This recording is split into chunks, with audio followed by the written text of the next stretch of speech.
Après l'hôpital de Rivière-du-Loup, c'est maintenant celui de Rimouski qui fait face à une éclosion de cas de COVID-19. 3 employés d'une unité ont reçu un résultat positif à leur test de dépistage. On va faire le point avec Denis Leduc.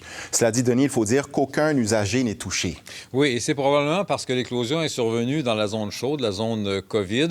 L'hôpital dit toutefois que la situation est sous contrôle. 30 autres employés ont subi des tests, tous négatifs, mais il y a quand même 5 employés qui sont en retrait préventif. Donc, au total, on a 8 employés absents à l'hôpital de Rimouski et ça explique en partie pourquoi 2 salles de chirurgie du bloc opératoire, 2 sur 5, sont fermées cette semaine. C'était une la semaine dernière, 2 cette semaine.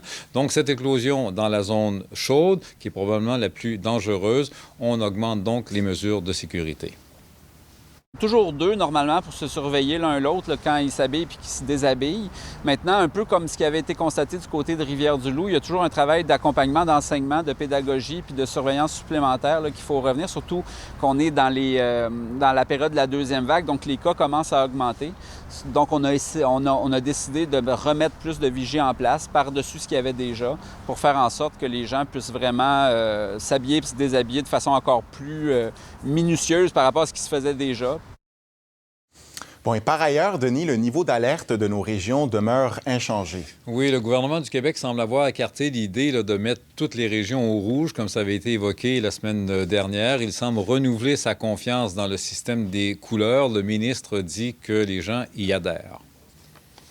On a réussi depuis 2 semaines à au moins stabiliser. Alors, je pense que ça fonctionne.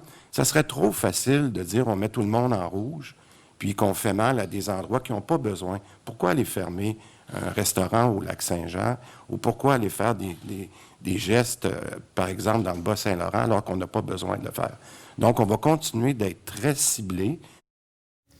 Alors, le docteur Arruda dit qu'on semble avoir atteint un certain plateau, ce sont ses mots, un certain plateau, mais le gouvernement appelle quand même les gens à la prudence. Merci beaucoup, Denis. Au revoir.